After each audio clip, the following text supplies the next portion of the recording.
Cinderella. Once upon a time, a girl named Cinderella lived with her stepmother and two stepsisters. Poor Cinderella had to work hard all day long so the others could rest. It was she who had to wake up each morning when it was still dark and cold to start the fire. It was she who cooked the meals. It was she who kept the fire going. The poor girl could not stay clean from all the ashes and cinders by the fire. What a mess, her two stepsisters laughed. And that is why they called her Cinderella. One day, big news came to town. The king and queen were going to have a ball. It was time for the prince to find a bride. All of the young ladies in the land were invited to come. They were wild with joy. They would wear their most beautiful gown and fix their hair extra nice. Maybe the prince would like them. At Cinderella's house, she now had extra work to do. She had to make 2 brand new gowns for her stepsisters. "Faster," shouted one stepsister. "You call that a dress?" screamed the other. "Oh, dear," said Cinderella. "When can I?" The stepmother marched into the room. "When can you what?" "Well," said the girl, "when will I have time to make my own dress for the ball?" "You?" yelled the stepmother. "Who said you were going to the ball?" "What a laugh," said one stepsister. "Such a mess." They pointed at Cinderella. All of them laughed. Cinderella said to herself, "When they look at me, maybe they see a mess. But I am not that way. And if I could, I would go to the ball." Soon the time came for the stepmother and stepsisters to leave for the big party. Their fine carriage came to the door. The stepmother and stepsisters hopped inside. And they were off. "Goodbye," called Cinderella. "Have a good time." But her stepmother and stepsisters did not turn around to see her. "Ah, me," said Cinderella sadly. The carriage rode down the street. She said aloud, "I wish I could go to the ball, too." Then poof! All of a sudden, in front of her was a fairy. "You called?" said the fairy. "Did I?" said Cinderella. "Who are you?" "Why, your fairy godmother, of course. I know your wish, and I have come to grant it." "But," said Cinderella, "my wish is impossible." "Excuse me," said the fairy godmother in a huff. "Did I not just show up out of thin air?" "Yes, you did," said Cinderella. "Then let me be the one to say what is possible or not." "Well, I think you know I want to go to the ball, too." She looked down at her dirty clothes. "But look at me." "You do look a bit of a mess, child," said the fairy godmother. "Even if I had something nice to wear," said the girl, "I would have no way to get there." "Dear me, all of that is possible," said the fairy. With that, She tapped her wand on Cinderella's head. At once, Cinderella was all clean. She was dressed in a beautiful blue gown. Her hair was set up high on her head inside a golden band.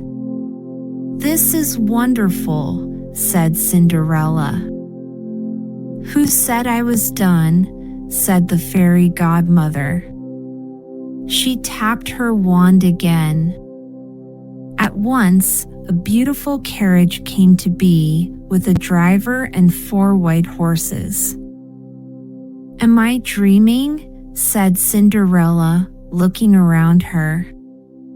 "It is as real can be," said the fairy godmother. "But there is one thing you must know." "What is that?" "All of this lasts only to midnight. Tonight, at the stroke of midnight, it will all be over. Everything will go back to how it was before. Then I must be sure to leave the ball before midnight," said Cinderella. "Good idea," said the fairy godmother. She stepped back. "My work is done." And with that, the fairy godmother was gone. Cinderella looked around her. Did that even happen? But there she stood in a fine gown and with a golden band in her hair. And there were her driver and 4 horses before her, waiting. "Coming?" called the driver. She stepped into the carriage, and they were off. Over at the ball, the prince did not know what to think. "Why do you have that sad look on your face?" the queen said to her son. "Look around you. You could not ask for finer maidens than these." "I know, mother," said the prince. Yet he knew something was wrong. He had met many of the young women. Yet after he said hello, one by one, he could find nothing more to say. "Look!" Someone pointed to the front door. "Who is that?" All heads turned. Who was that lovely maiden stepping down the stairs? She held her head tall and looked as if she belonged. But no one knew her. "There is something about her," said the prince to himself. "I will ask her to dance." And he walked over to Cinderella. "Have we met?" said the prince. "I am pleased to meet you now," said Cinderella with a bow. "I feel as if I know you," said the prince. "But of course, that is impossible." "Many things are possible," said Cinderella, "if you wish them to be true." The prince felt a leap in his heart. He and Cinderella danced. When the song was over, they danced again. And then they danced again, and yet again. Soon the other maidens at the ball grew jealous. "Why is he dancing all the time with her?" they said. "How rude!" But all the prince could see was Cinderella. They laughed and talked, and they danced some more. In fact, they danced for so long that Cinderella did not see the clock. Said the clock. Cinderella looked up. Went the clock again. She looked up again. "Oh, my," she cried out. "It is almost midnight." Rung the clock. "Why does that matter?" said the prince. Called the clock. "I must go," said Cinderella. Went the clock. "But we just met," said the prince. "Why leave now?" Rung the clock. "I must go," said Cinderella. She ran to the steps. Said the clock. "I cannot hear you," said the prince. "The clock is too loud." Rung the clock. "Goodbye," said Cinderella. Up the stairs she ran. Went the clock. "Please, stop for a moment," said the prince. "Oh, dear," she said as one glass slipper fell off her foot on the stair. But Cinderella kept running up. Said the clock. "Please wait a moment," said the prince. Rung the clock. "Goodbye." Cinderella turned one last time. Then she rushed out the door. The clock was quiet. It was midnight. "Wait," called the prince. He picked up her glass slipper and rushed out the door. He looked around but could not see her blue dress anywhere. "This is all I have left from her," he said, looking down at the glass slipper. He saw that it was made in a special way to fit a foot like none other. "Somewhere there is the other glass slipper," he said. "And when I find it, I will find her, too. Then I will ask her to be my bride." From hut to hut, from house to house, went the prince. One young woman after another tried to fit her foot inside the glass slipper, but none could fit. And so the prince moved on. At last the prince came to Cinderella's house. "He is coming," called one stepsister as she looked out the window. At the door, screamed the other stepsister. "Quick!" yelled the stepmother. "Get ready! One of you must be the one to fit your foot in that slipper.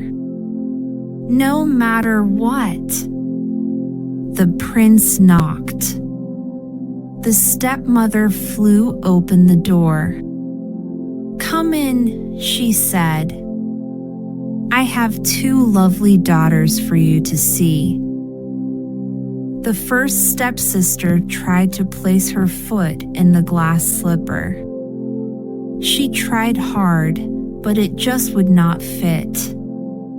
Then the second stepsister tried to fit her foot inside. She tried and tried with all her might, too. But no dice. "Are there no other young women in the house?" said the prince. "None," said the stepmother. "Then I must go," said the prince. "Maybe there is one more," said Cinderella, stepping into the room. "I thought you said there were no other young women here," said the prince. "None who matter," said the stepmother in a hiss. "Come here," said the prince. Cinderella stepped up to him.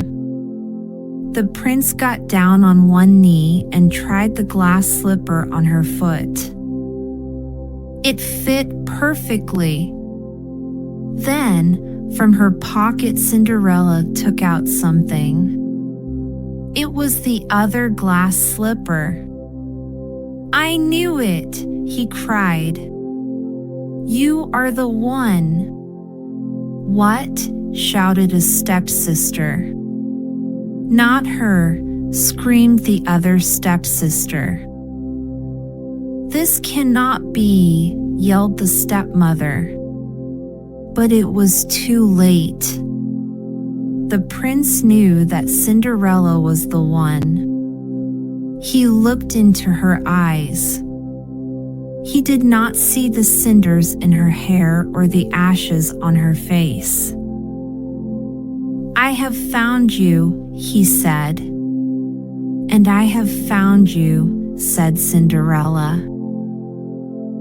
And so Cinderella and the prince were married, and they lived happily ever after.